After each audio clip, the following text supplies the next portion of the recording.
When my son's fiancé, he rudely told me to leave the wedding because I was allegedly ruining the atmosphere of the celebration, I calmly refused. Then she lied to my son, saying that I had hit her so that he would kick me out. I just smiled and replied, "I'll leave, but only with you, son." By revealing what was hidden, I shattered their illusions. The wedding was canceled. Before we continue, please subscribe to the channel and write in the comments what time it is where you are now. I pulled my truck into the country club parking lot 45 minutes before the ceremony. The spring air carried that distinctive Texas blend of cedar and fresh-cut grass, warm enough to make my suit collar feel tight against my neck. I hadn't worn this suit since Patricia's funeral 5 years ago, and the fabric seemed to remember grief better than celebration.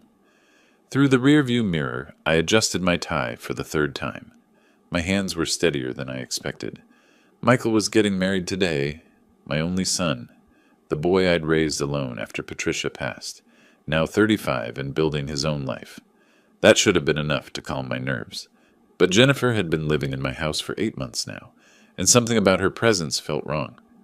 Not in ways I could articulate to Michael, just small things that accumulated like dust in corners nobody swept. I stepped out of the truck and walked toward the entrance. The venue sprawled across manicured lawns, all white columns and expensive landscaping. Inside, the cocktail hour was already underway. Crystal chandeliers caught the afternoon light. A string quartet played something classical near the windows. 80 or so guests clustered in small groups, champagne glasses catching the light. Jennifer stood near the bar, her phone clutched in both hands. She wore her pre-ceremony dress, something cream-colored and elegant. Her thumbs moved rapidly across the screen. When she glanced up and saw me, her expression shifted. Not surprise, not a smile. Something harder, colder. She turned her back without acknowledgement. I made my way to the appetizer table, accepting nods from relatives I hadn't seen in years. Michael's college friends stood in a cluster by the champagne fountain. I recognized Laura Bennett, the notary and family friend, watching the room with the careful attention of someone who witnessed documents and understood the weight of signatures. Jennifer continued texting. Every few minutes she'd turn away from whoever was speaking to her, shoulders hunched over the phone, fingers flying. Her body language read like someone conducting business, not celebrating. 30 minutes passed. The string quartet transitioned into something lighter, more festive. I stood near the appetizer table, forcing small talk with a cousin whose name I'd forgotten. Jennifer moved through the crowd, but she never approached me, never made eye contact. Then she did. Her heels clicked across the marble floor with deliberate rhythm. She didn't lower her voice. "Vance, honestly, you smelled terrible." Her nose wrinkled visibly. She took a step backward, as if proximity to me was physically painful. "I don't know what it is, but you're ruining the atmosphere here. This is my wedding day. I need you to leave. Now." Conversations around us faltered. The elderly woman beside me covered her mouth. A groomsman across the room exchanged glances with another. The wedding coordinator froze mid-step, champagne bottle in hand. The string quartet kept playing, oblivious, creating a surreal soundtrack to public humiliation. I kept my voice level, my hands steady at my sides. "Jennifer, I showered this morning, and I'm wearing the cologne Michael gave me last Christmas. I'm the father of the groom. I have every right to be here, and I'm not going anywhere." Her face flushed red. "You're embarrassing everyone. Look at people staring. Michael deserves better than this on his special day. Just go home, please." The whispers started then, fragments floating toward me from different directions. "Did you hear what she said?" And "Poor man, how humiliating." And "What's going on?" Someone asked, "Is the wedding still happening?" I met her eyes directly. "This is Michael's special day, not just yours, and I'm staying for my son."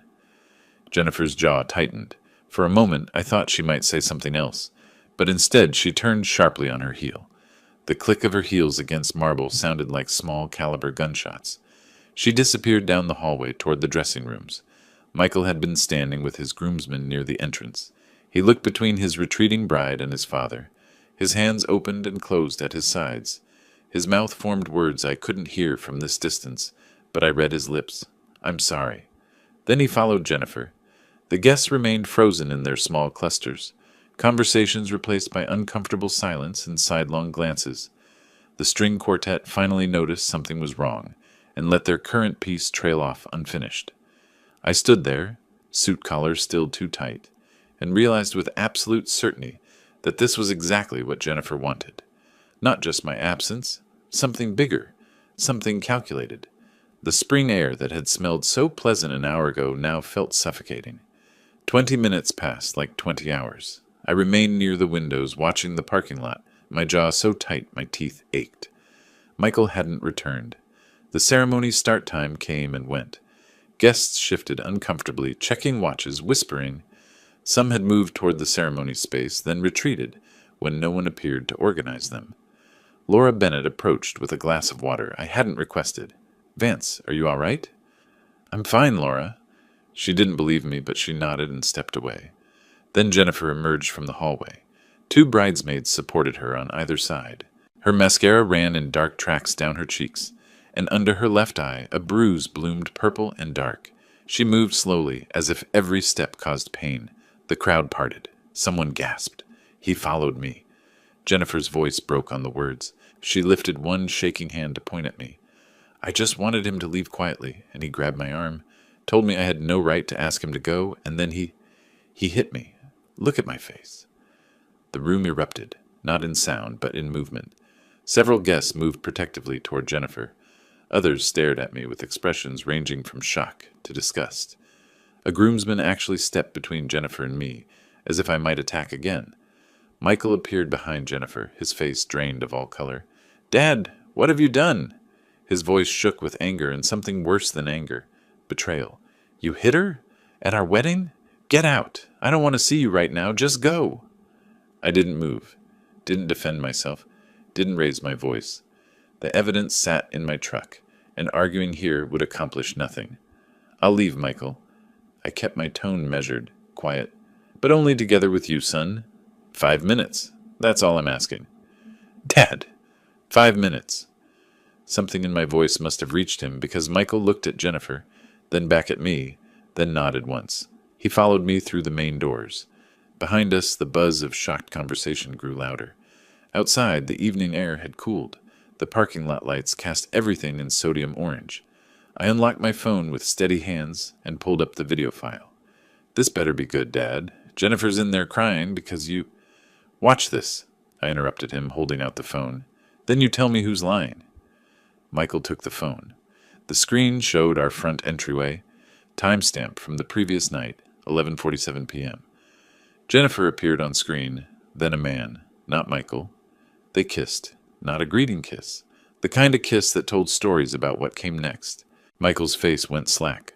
When was this?" "Last night. The detective has been following her for 3 months. There are more photos." I swiped to the gallery. Photo after photo. Jennifer and the same man, I'd learned his name was Brian, at restaurants, entering hotels, sitting in his car outside coffee shops. Each photo dated and time-stamped. 3 months of documentation. Michael watched himself get engaged in these photos' timeline. Watched himself plan a wedding while his fiancée, he built a separate life. "I installed cameras 4 weeks ago," I said quietly, when I started noticing things. "The detective is named Raymond Cole. He's been thorough." Michael's hands trembled as he held the phone. He watched the entryway video again. The timestamp glowed in the corner. 11:47 p.m., less than 24 hours before his wedding. He handed the phone back without speaking and walked toward the venue entrance. I stayed by the truck and watched him disappear inside. 3 minutes later, I heard the change in the crowd noise. Not the shocked buzz from before, but something sharper, more confused. Michael's voice carried through the open doors. Not shouting, but somehow worse. Quiet enough that people had to stop talking to hear. "Who is Brian, Jennifer?" Silence. Then Jennifer's voice, defensive. "What? Michael, what are you talking about? Your father is obviously trying to—" "I saw the video." Michael's voice cut through her words like a blade through silk. "From our house. Last night. Who is Brian?" I couldn't see them from where I stood, but I could imagine Jennifer's face. The calculations happening behind her eyes. She hadn't known about the cameras. Hadn't known about Raymond Cole and his 3 months of photographs. She'd built her scheme on the assumption that I was simply an obstacle, not an adversary. The The sounds from inside changed again. Movement, raised voices, confusion. The wedding coordinator appeared in the doorway, cell phone pressed to her ear, looking stricken. Guests began trickling out, first a few, then more. They walked quickly to their cars, not meeting my eyes, probably wondering what kind of family drama they'd witnessed. Laura Bennett emerged and paused beside my truck. Vance. Just my name, but it carried weight. Laura, the wedding's off. He's in shock. Jennifer left through the back. She's claiming you doctored the video somehow, but no one's listening. They're all leaving. I nodded. Where's Michael? Still inside, sitting in one of the ceremony chairs, just sitting. I should go to him. Give him a few minutes. He needs to process. She touched my arm briefly. I'm sorry this happened, but I'm glad you had evidence. Without it, I'd be the man who hit his son's bride at their wedding. The story would have been written, permanent as scars. Thank you, Laura. She nodded and walked to her car. I stood in the parking lot as the venue emptied, watching strangers leave with stories they'd retell for years. The country club lights blazed against the darkening sky, illuminating empty tables set for celebration, champagne going flat in abandoned glasses. This was only the beginning. Jennifer hadn't just been having an affair. She'd manufactured that bruise, planned that accusation with theatrical precision. She'd wanted me arrested, wanted Michael completely isolated from me, which meant whatever she was planning went deeper than infidelity. I needed more than photos now. I needed a strategy, legal counsel, documentation of everything. Because Jennifer Hayes had just declared war, and she'd done it in front of 80 witnesses. The difference was she didn't know I'd been preparing for battle since the day I first suspected the truth. I spent the night at a roadside motel off Highway 71, the kind with thin walls and a neon sign that buzzed like a dying insect. Sleep came in fragments. Every time I closed my eyes, I saw Michael's face in that parking lot, watching the video, understanding that his entire relationship had been built on lies. The next morning, I drove home. Mid-morning sun turned the asphalt soft. My house sat in Lakeway, a neighborhood where retired engineers like me could afford something solid after 40 years of work. Patricia and I had bought it in 1998. The mortgage burning ceremony had been one of our last celebrations before cancer took her. Jennifer's car occupied the driveway. I sat in my truck, hands on the steering wheel, processing this. She should have been gone, packed and fled in shame after being exposed in front of 80 witnesses. Instead, her silver sedan sat there like a declaration. The front door was unlocked. I found Jennifer in the living room on the couch, my couch, with coffee scrolling through her phone. She didn't stand when I entered, didn't even look up immediately. You need to pack your things and leave. Today. She glanced up then, and her expression held no trace of yesterday's tears or victimhood, just calm, almost amusement. I don't think so, Vance. I've lived here for over a year. I have tenant rights. You can't just throw me out. Tenant rights? You're not paying rent. You're Michael's guest, and he's not here anymore. Jennifer set her phone down deliberately. Michael is a co-owner of this property. I'm his guest, and he invited me to stay. You'll need a court order to remove me, and that takes months, maybe longer. Co-owner. The word landed like a punch. I walked to my home office, past the photos of Patricia on the walls, past Michael's childhood drawings I'd never taken down. My hands shook as I pulled the file cabinet open, found the property documents I hadn't examined in years. There it was, the deed. My name? Yes. But beside it, Michael Anthony Jenkins. Joint tenancy. 50-50 ownership. I remembered now.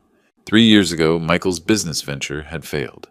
Some tech startup that burned through investor money and left him owing $45,000. I'd helped him, sold some stocks, gave him the cash, told him to rebuild carefully. His accountant, some kid fresh out of business school, had suggested this arrangement. Tax optimization, he'd called it. Estate planning benefits. I'd signed without much thought. Michael was my son. The house would be his eventually anyway. Now that decision trapped me. I called Michael 17 times that afternoon. Each attempt went to voicemail. On the 18th try, he answered, Dad, I can't do this right now. I'm at a hotel. I need time to think. Don't call me for a while. Traffic noise behind his voice. He was driving somewhere, anywhere, just moving. Michael, we need to talk about the house, about what happens next. I don't care about the house right now. I can't. The line went dead. I sat at my kitchen table, the same table where Patricia and I had eaten breakfast for 17 years, and opened my laptop, methodical. That's how I'd solve problems for 4 decades as a civil engineer.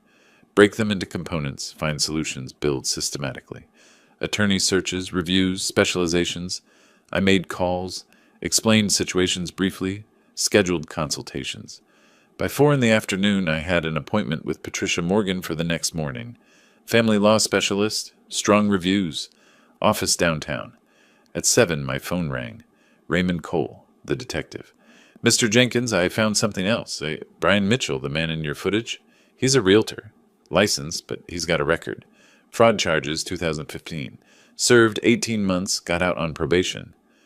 I stood and walked to the window. Jennifer's car still sat in my driveway. A realtor, with my house deed showing joint ownership. That's not coincidence. No, sir, I don't believe it is. Want me to keep digging? Yes. Everything you can find on Brian Mitchell. Who he associates with. What properties he's handled. Any complaints or investigations. And Jennifer. Dig into her background before she met Michael.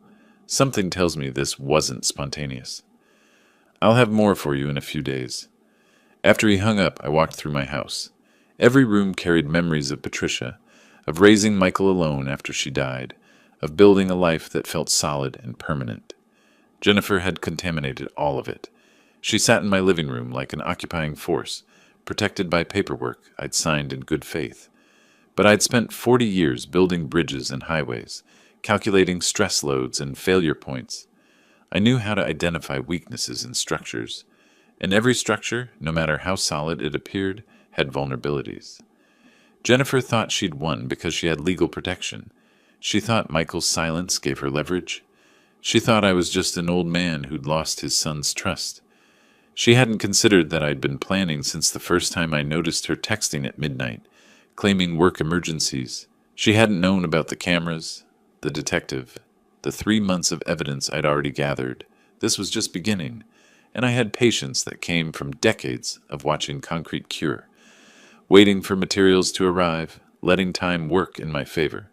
Jennifer wanted months of legal battles. I'd give her exactly that. But every day I'd be building my case, finding every crack in her scheme, documenting everything. Engineers don't rush. We measure twice, cut once. We build to last. Patricia Morgan's office occupied the 7th floor of a building on Congress Avenue, with windows overlooking the Capitol. The waiting room smelled of leather and old books. Legal volumes lined the walls, spines aligned with precision that would have satisfied my engineering sensibilities. She was 52, according to her website, with gray threading through dark hair she'd pulled back, simply. Her handshake was firm. She gestured to the conference room, then sat across from me with a yellow legal pad. Mr. Jenkins, tell me everything. I did.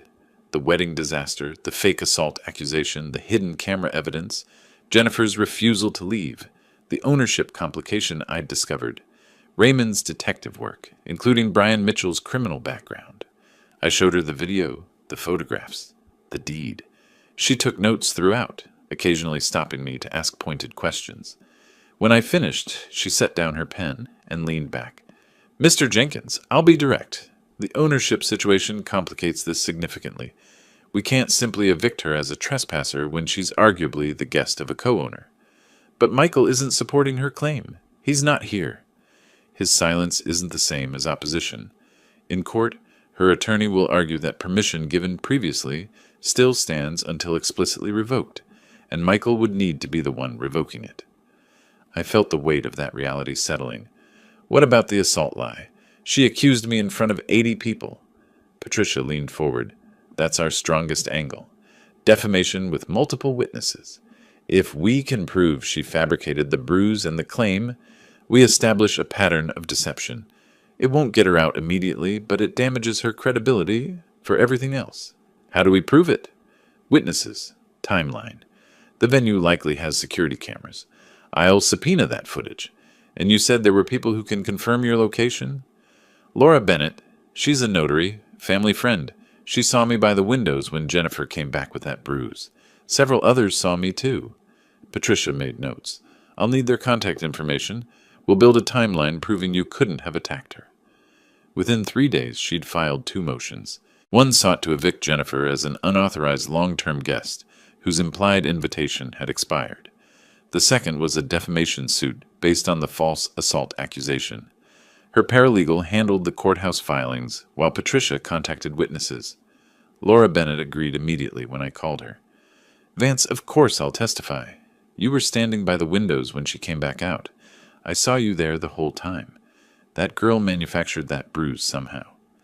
3 other guests, 2 of Michael's college friends and a cousin from Patricia's side of the family, also agreed. They'd all seen me in the cocktail area. The timeline made Jennifer's accusation impossible. Then Jennifer struck back. A process server arrived at the house on a Thursday afternoon. I was in the kitchen when the doorbell rang.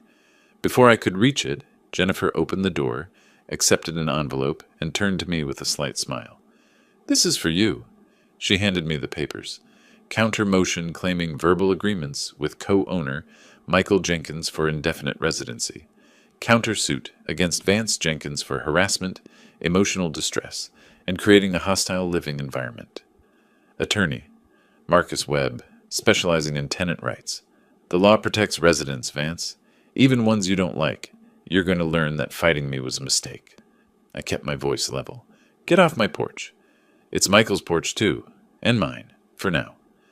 She walked back inside, leaving the door open behind her.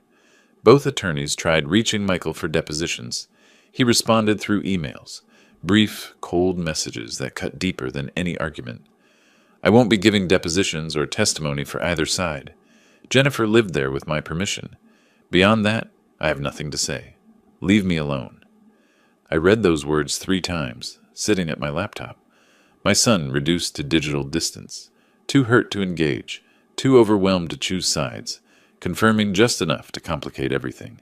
Patricia called me back to her office 2 weeks after our initial meeting. The view from her conference room showed evening traffic crawling down Congress Avenue. "I want you to understand what we're facing.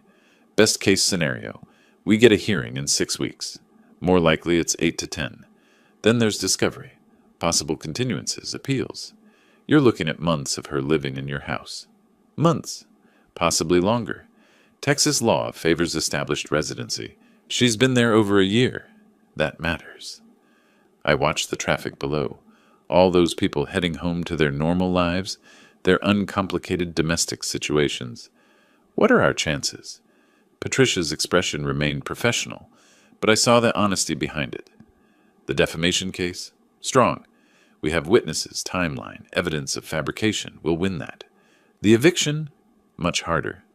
Marcus Webb is good at what he does. He'll argue tenant protections, verbal agreements, Michael's co-ownership. Even without Michael's active support, his written confirmation that Jennifer lived there with permission gives her legal standing. So she stays while we fight. Unless Michael explicitly revokes her permission and testifies to that effect. Without his participation, we're navigating around a central figure who won't engage. I thought about Michael in some anonymous hotel room, or maybe back at work trying to function through heartbreak. He'd lost his fiancée, to betrayal. He'd learned his father had been investigating her for months without telling him. He'd watched his wedding become a public spectacle of lies and exposure, and now both sides needed him to take a position when all he wanted was distance from the wreckage. "Then we proceed without him," I said. "Document everything Jennifer does, every interaction, every expense she incurs, every day she occupies my property.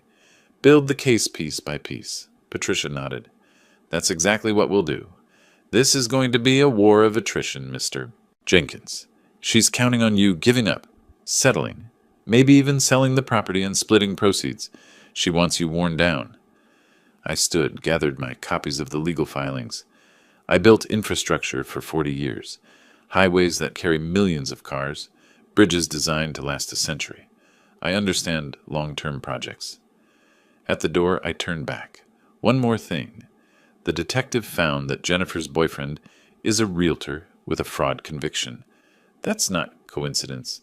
There's a bigger scheme here. Keep looking. Patricia made a note.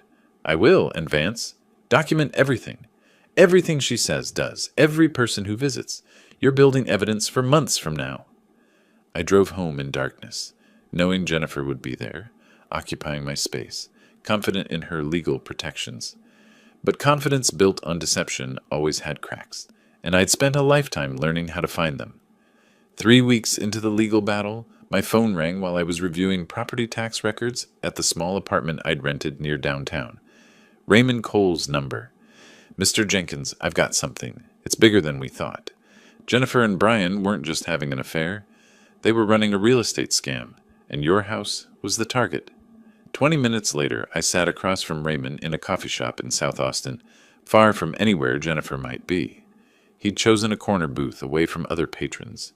2 cups of black coffee steamed between us, both untouched. Show me. Raymond slid a manila folder across the table. Phone records, legally obtained through court order. Read the conversation from April 15th. That's 6 weeks before the wedding. I opened the folder. Transcripts. Pages of them, organized by date. Each conversation between 2 phone numbers identified as belonging to Jennifer Hayes and Brian Mitchell. My hands tightened on the paper as I began reading. April 15th, 11:47 p.m. Jennifer. Michael's completely on board with the house being joint ownership. He actually thinks he's helping his dad with taxes. The old man has no idea we're setting up the biggest payday of our lives. Brian. And he'll go along with selling? You're sure? Jennifer. I can convince Michael to do anything. Once we're married, I'll give it 6 months. Then start talking about how we need our own place. How his dad's house has too many memories. Brian. Michael doesn't suspect a thing. This is going to work perfectly. I flipped through more pages. Conversation after conversation, spanning 4 months. Discussion of market values, appraisal timing, how to present the sale to Michael as financially smart. Jennifer laughing about how sweet and trusting Michael was. Brian outlining how his LLC would handle the purchase, then flip the property within weeks. My jaw worked silently. I went back, reread sections, my engineering mind cataloging the evidence methodically. This wasn't passion or poor judgment. This was premeditation, calculation, industrial scale betrayal. They planned this for months. My voice came out tighter than I intended. The whole relationship was a setup. Raymond leaned forward. Years, actually. Jennifer targeted Michael specifically. She researched your property records, knew about the joint ownership arrangement, knew the house was paid off. This wasn't random. He pulled out another document, a property appraisal, professional, detailed, commissioned by Raymond himself through the detective agency. Your house is worth $680,000. The planned sale price to Brian's shell company, Lone Star Property Solutions, LLC, was going to be $425,000. They'd present it as a quick sale to avoid capital gains complications. I did the math automatically. $255,000. That's what they planned to steal from my son, from me, from everything Patricia and I had built. How did you get the court order for phone records? I took what we had, the affair evidence, Brian's prior fraud conviction, the pattern of similar transactions in his business history, and filed an affidavit with a judge. Probable cause for criminal conspiracy. Took 2 weeks to process, but it came through. I gathered the papers carefully, making sure nothing would crease or tear. Evidence, proof, not speculation or suspicion, but documented conspiracy. I need to see Patricia immediately. Raymond nodded. I figured. I already sent her copies. She's waiting for your call. I left my coffee untouched and drove straight to Patricia's office. Her secretary tried to intercept me. Mr. Jenkins, she's with a client.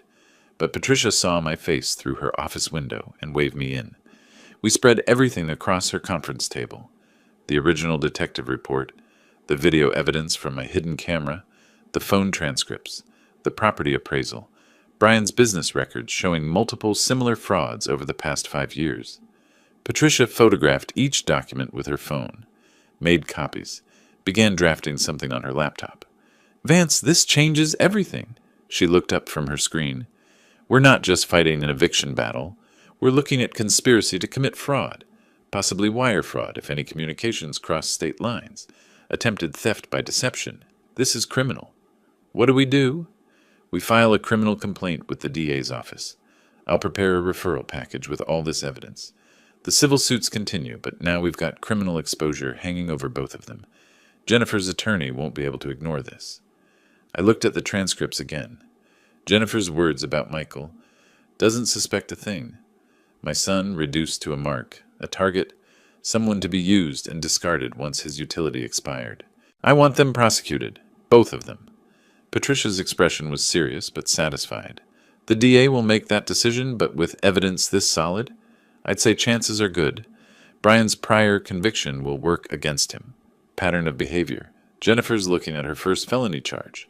She continued typing, organizing the criminal referral. I watched her work, seeing the transformation from defensive attorney to offensive strategist. We weren't protecting anymore. We were attacking. How long before the DA responds? Could be weeks. They'll review, investigate independently, decide whether to file charges, but in the meantime, this exists, this threat. Jennifer's attorney will know about it within days, and she'll understand what she's facing. I stood and walked to Patricia's window, looking down at Congress Avenue. Somewhere out there, Jennifer sat in my house, probably confident in her legal protections, believing she'd outmaneuvered an old man who didn't understand modern complications. She hadn't counted on methodical investigation, on patience, on someone willing to build a case brick by brick until the structure was unassailable. File everything, I said. Criminal complaint, expanded civil suit, anything else you can think of. I'm not defending my home anymore, Patricia. I'm dismantling their entire operation. She nodded once. Consider it done. I left her office as the sun set over Austin, turning the Capitol building golden. Tomorrow, Jennifer would learn that the walls were closing in, that her confident legal position had just become a potential felony prosecution. And somewhere, in whatever hotel he'd isolated himself in, Michael remained unaware that his entire relationship had been nothing but an elaborate theft scheme. That hurt worse than anything Jennifer had done to me. But truth had its own timeline, and I'd learned long ago that some structures took years to build properly. 2 days after Patricia filed the criminal complaint referral with the Travis County District Attorney's Office, Jennifer's attorney must have noticed the increased legal activity. Marcus Webb would have received copies, understood the implications. Criminal charges meant potential jail time, not just financial penalties or civil judgments. Jennifer needed protection. She needed Michael. I learned about her counterattack 3 days later when Michael's truck pulled up outside my rental apartment building with enough force that the tires squealed. I watched from my window as he got out, slammed the door, headed for the entrance, taking stairs instead of the elevator. His body language announced itself before he reached my door. The knock was hard, aggressive. I opened it to find my son transformed. Not the devastated, withdrawn Michael from the wedding disaster. This was someone certain, angry, protective. Dad, you need to stop this. All of it. The lawsuits, the criminal complaints, everything. Michael, come in. Sit down. Let's talk about this. There's nothing to talk about. He didn't sit, stayed standing in my small living room, hands gesturing sharply. Jennifer explained everything. Brian was stalking her. She was a victim, and you're treating her like a criminal. This has to stop. I remained seated, hands folded, forcing myself to stay calm. Son, I have evidence. Phone records, financial documents. I don't care about your evidence. His voice rose. Jennifer told me the truth. She admitted knowing Brian, but he wasn't her lover. He was obsessed with her. Showed up at the house. Demanded she meet him. Threatened to ruin our relationship if she didn't comply. That video you showed me? He forced himself on her. She was scared to tell anyone. The manipulation was expert. Jennifer had taken the undeniable evidence of her affair and reframed it as victimhood. Brian became the aggressor. She became the frightened woman protecting her relationship, and I became the vengeful father, misinterpreting everything. Michael, listen to me. The phone records show either you drop this crusade or you lose me permanently. I mean it, Dad. The words landed like physical blows. I looked at my son, saw Patricia's eyes in his face, heard echoes of her voice in his tone when he got stubborn, but the certainty behind his words was pure desperation from someone who wanted his life back, wanted to believe in salvageable futures. Michael, I respect your choice. You're a grown man, but I won't stop until I protect what your mother and I built our entire lives. That house, this family, I won't let it be stolen. Then you're choosing a house over your son. No, son, I'm choosing the truth. I hope someday you'll understand that. Michael's jaw tightened. We're done here. He turned toward the door. I stood, took one step forward. Michael. He paused, but didn't turn around. I love you. That won't change, no matter what you decide. The door closed behind him. Not slammed. Pulled shut firmly, deliberately. Somehow that controlled closure felt worse than rage would have. I stood in my small rental apartment, surrounded by second-hand furniture and boxes of documents, and felt the full weight of isolation. Patricia was gone 5 years. Michael was gone now too, choosing Jennifer's lies over evidence, manipulation over truth. For the first time since this began, I felt something close to defeat, but only for a moment. I walked to my phone, made 2 calls, first to Patricia. Patricia, it's Vance. Michael just left. He's siding with Jennifer. He threatened to testify for her, to cut me off completely if I continue. And what do you want to do? I looked at the boxes of evidence stacked against my wall. Transcripts, photos, financial records, documentation of a conspiracy that had targeted my son as ruthlessly as a predator targets prey. We continue. Everything. I need evidence so clear that even Michael can't deny it. Whatever it takes. Patricia's response came without hesitation. Then we give him no choice but to see the truth. I'll coordinate with Raymond. If Jennifer and Brian are this bold, they'll make mistakes. People running cons always do. The second call was to Raymond Cole. Raymond, Michael's chosen Jennifer's side. She's told him Brian was stalking her, that she's a victim. He believes it, despite the phone transcripts. He hasn't seen them. I didn't show him. He wasn't ready to hear it. He'd have dismissed it as fabricated or taken out of context. Raymond was quiet for a moment. So we need something undeniable. Something even she can't spin. Exactly. Keep watching them. Jennifer thinks she's won Michael's protection. People get careless when they think they're safe. After both calls, I sat at my small kitchen table and ate dinner mechanically. Microwaved leftovers that tasted like cardboard. Outside my window, Austin's lights spread across the hills. Thousands of homes where families gathered without this weight of betrayal and legal warfare. Michael was wrong, but he wasn't evil. He was exhausted, heartbroken, desperate for resolution. Jennifer had offered him what he needed most, a narrative where their relationship could be saved, where his father was the problem, not her. It was easier to believe one person was wrong than to accept that everything he'd built his life around was fraudulent. I understood that. It didn't make it hurt less. But understanding informed strategy. Michael would need proof so overwhelming that denial became impossible. Not transcripts he could question. Not detective reports he could dismiss as biased. Something direct, something undeniable. Jennifer and Brian had been careful so far, but they were trapped now between legal pressure and Michael's protection. Trapped people made desperate choices, and desperate choices created opportunities. I cleaned my plate, washed it methodically, then returned to my boxes of evidence and began reading through everything again. Engineers solve problems by understanding every variable, every stress point, every potential failure mode. Jennifer thought she'd secured Michael's support. She thought that changed the equation.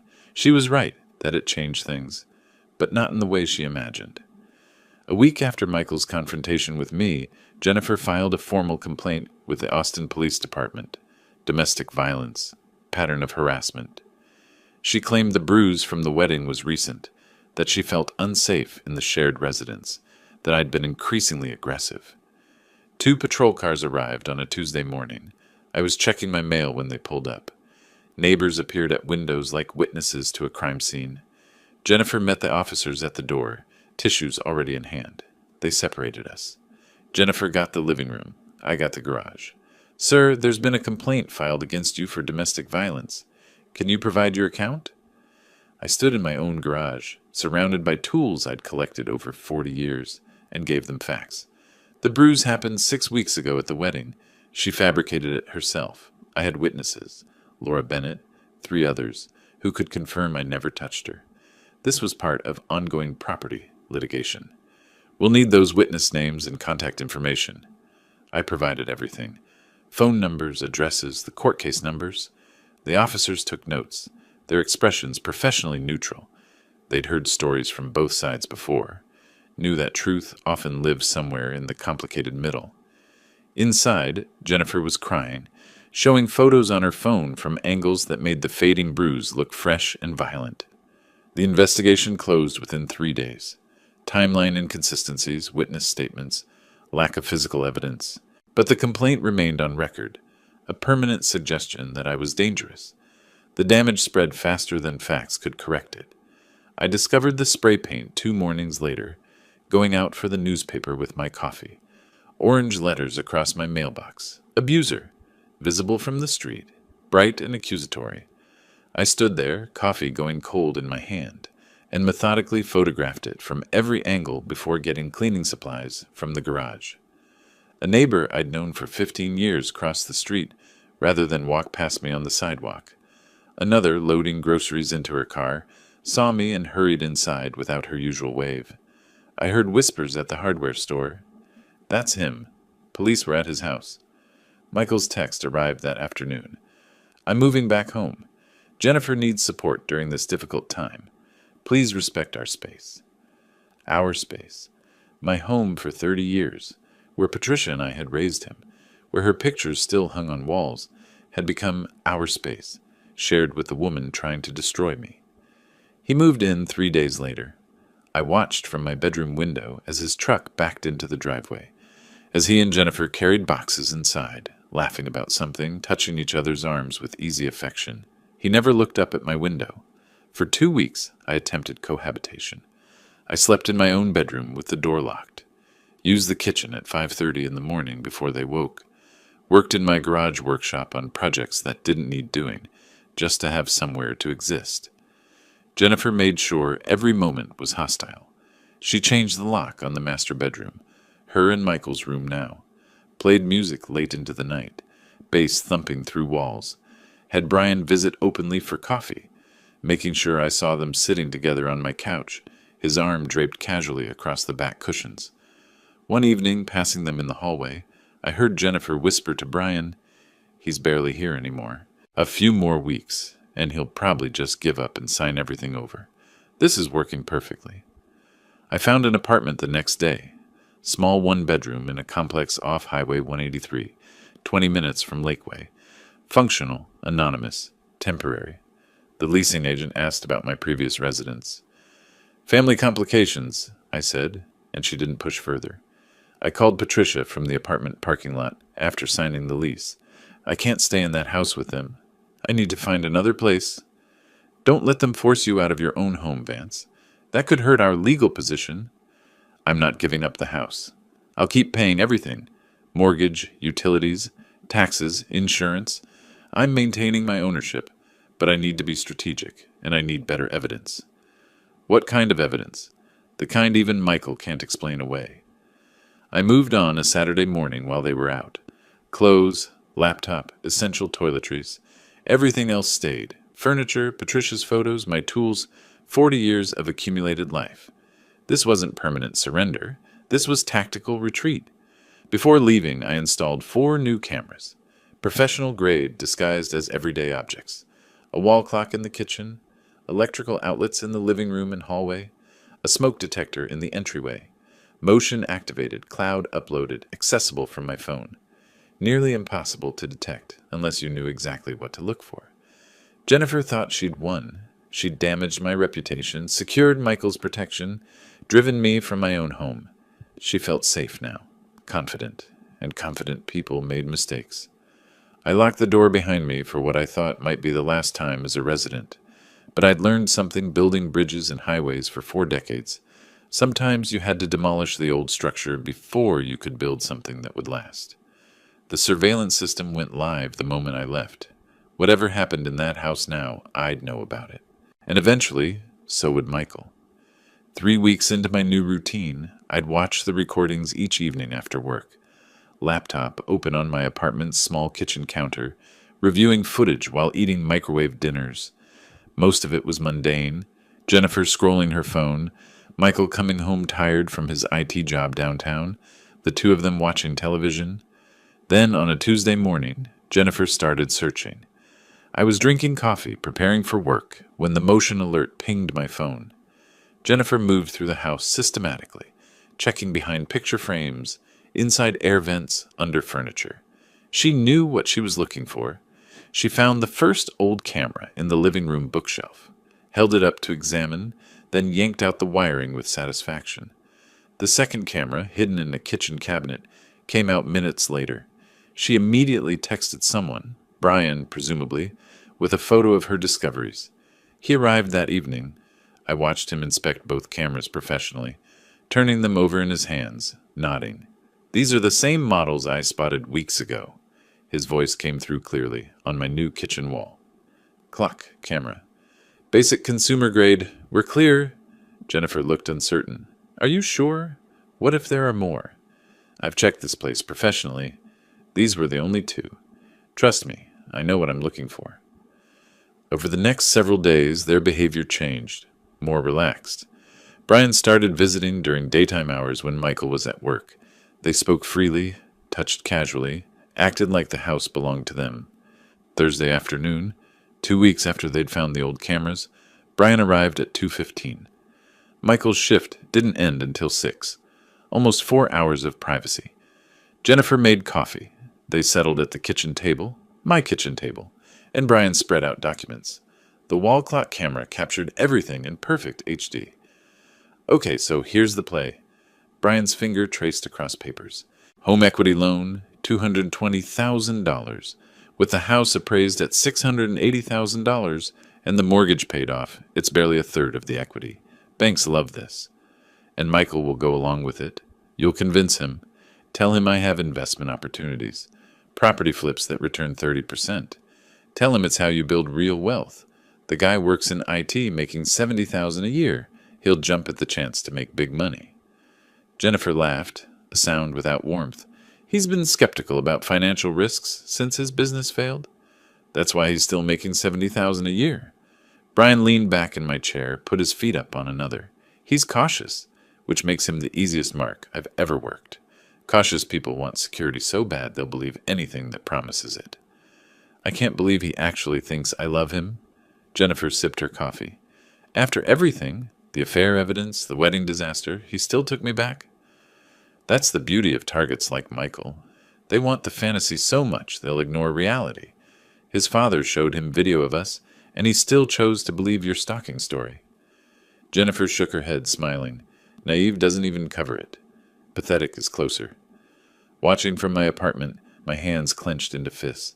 My jaw locked so tight my teeth ached. But I didn't look away. I needed to see all of it, hear all of it, document every word. Brian pulled out more papers, loan applications with signatures that looked like Michael's handwriting, but with subtle differences I recognized as forgery. 6 months, Brian continued. We get the loan, we make a few small investments to establish the pattern, then you file for divorce. In Texas, that loan money is community property acquired during the marriage. You get half minimum, probably more with a good attorney. And then Arizona? Fresh start? Arizona, new names, new lives. We'll have over 100,000 each, plus whatever we can pull from the divorce settlement. Not bad for a year's work. They discussed details, which bank to approach first, how Jennifer would present it to Michael, timeline for the investments. The Arizona rental property Brian had already secured under a false name. When they mentioned Michael again, calling him a naive fool who deserves what's coming, I closed my eyes briefly, not from weakness, from the effort of staying seated, of not driving back to that house, of remembering that rage accomplished nothing without strategy.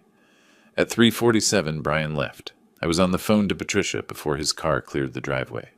I'm sending you a video. Watch it now.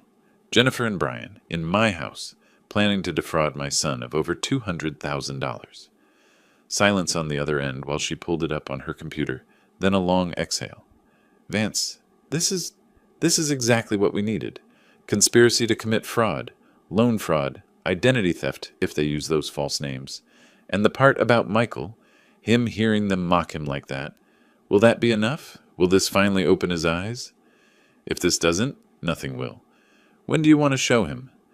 I looked at my laptop screen, frozen on an image of Jennifer and Brian laughing at my kitchen table. Documents spread between them like blueprints for theft. Soon. But first, I want to make sure we have everything legally protected. I want them charged, Patricia. Both of them. Criminal charges that stick. I'll coordinate with Raymond and the DA's office. With the phone transcripts and now this video, we have conspiracy from multiple angles. The forged signatures on those loan applications, that's a separate felony.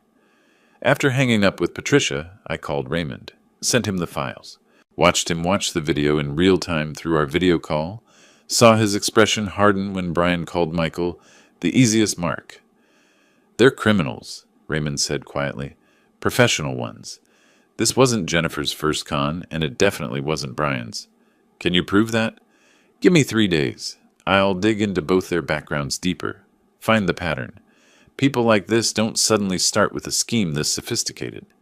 I saved the video to 3 separate cloud services, downloaded copies to 2 external drives, took screenshots of the most damning moments, Jennifer's face as she laughed about Michael thinking she loved him, Brian's casual contempt, the forged loan applications visible on the table.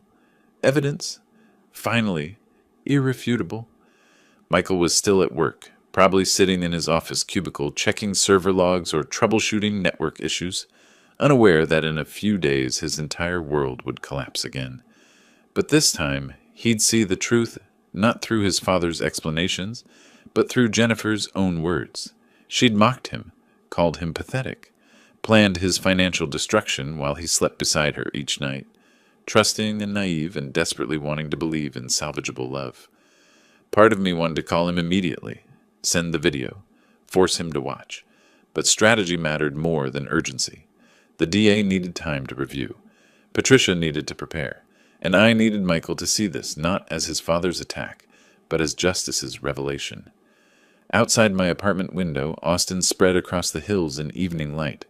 Somewhere in that sprawl, Jennifer and Brian felt safe, successful, inches from their biggest payday.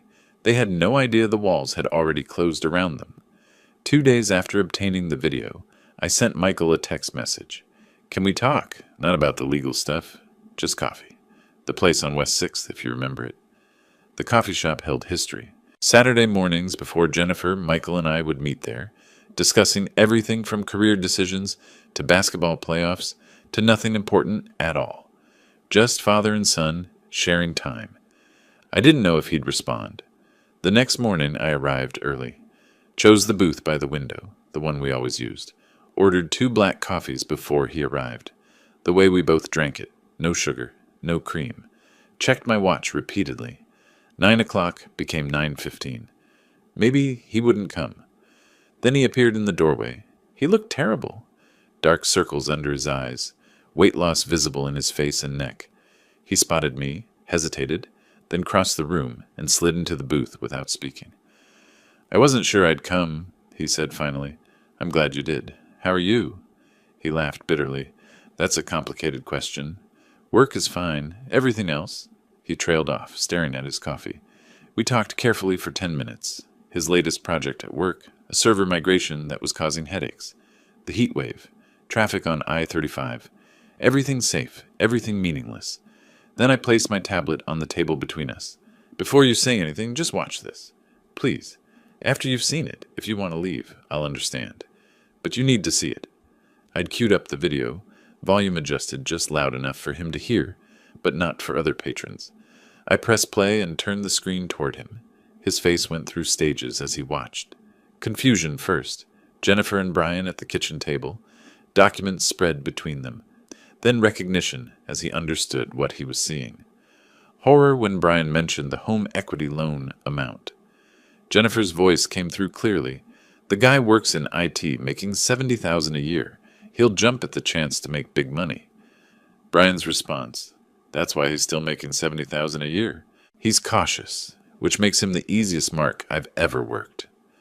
Michael leaned forward, intent, as if proximity to the screen might change what was happening. Then Jennifer laughed, that particular sound that would haunt him, and said, I can't believe he actually thinks I love him. His hand trembled. His coffee cup rattled against the saucer, but he kept watching. When the video ended, silence. Michael stared at the blank screen for what felt like a full minute. I didn't speak, didn't push, just waited. When was this? His voice came out hoarse. Thursday afternoon, 4 days ago, while you were at work. She's been in my bed every night since then. He spoke more to himself than to me, smiling at me, kissing me, planning to rob me. I'm sorry, son. I'm so sorry. He pulled out his phone with shaking hands, scrolled through messages, turned the screen toward me. A text from Jennifer, sent yesterday. Brian mentioned some investment opportunities. Maybe we should talk about that home equity loan again. Could be our chance to really build something. She's actually doing it, Michael said. Everything they said on that video. She's doing it right now. What do you want to do? He looked at me then, really looked at me for the first time in weeks. What do I do, Dad? Tell me what to do. We can take this to the police right now, file formal charges. Or you can go home, confront her yourself. But if you confront her first, she'll deny everything, maybe destroy evidence, probably disappear. We need to act legally, immediately, if we're going to stop this. Michael set his phone down carefully. She called me pathetic, called me an idiot. She never loved me at all. No, son, she didn't. I'm sorry, but no. He sat there, processing, rebuilding his entire understanding of the past 2 years. Every memory now suspect. Every moment recategorized as manipulation. Let's go to the police, he said finally. I'll give a statement. I'll testify. Whatever you need. We left the coffee shop together, drove in separate vehicles to Patricia's office downtown. She was waiting. I'd called ahead, told her Michael might be coming. Her conference table was already prepared with documents. Michael, I need you to confirm a few things for the record. Patricia's voice was professional, but kind. Did Jennifer discuss taking a home equity loan on the property?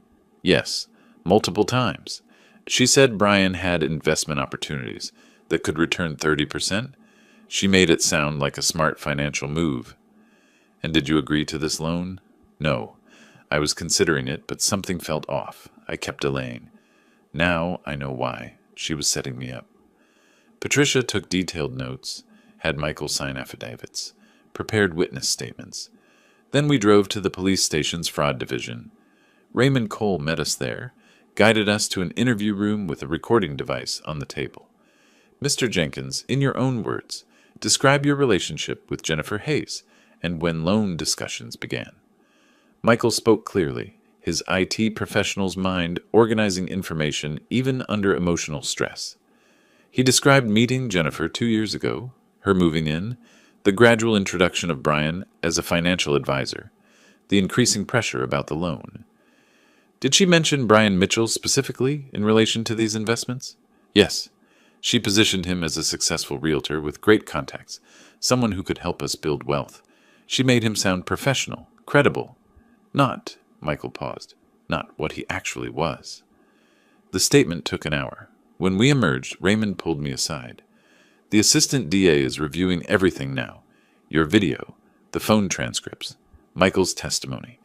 With Brian's prior conviction and probation violation, we've got him solid. Jennifer, too.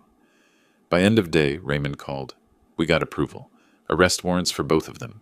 Brian Mitchell for conspiracy to commit fraud, attempted identity theft, and violation of probation. Jennifer Hayes as accomplice. Plus, we're adding charges for the false assault report from the wedding. I sat in my truck in the police station parking lot after everyone left, watching the sunset over Austin. Michael had driven back to work to finish his day. He said he needed normalcy, needed to think. My phone buzzed. A text from Michael. Thank you for not giving up on me. I typed back, You're my son. I wasn't giving up on you. Not ever. Justice was coming. But more important than any legal victory, more valuable than the house or money or vindication, I had my son back. The next morning, 2 Austin police officers arrested Brian Mitchell at his real estate office on North Lamar Boulevard. Raymond called me with the details. We got him this morning. Clean arrest. When we mentioned the probation violation, he went white. He knows what that means. Real prison time. And Jennifer?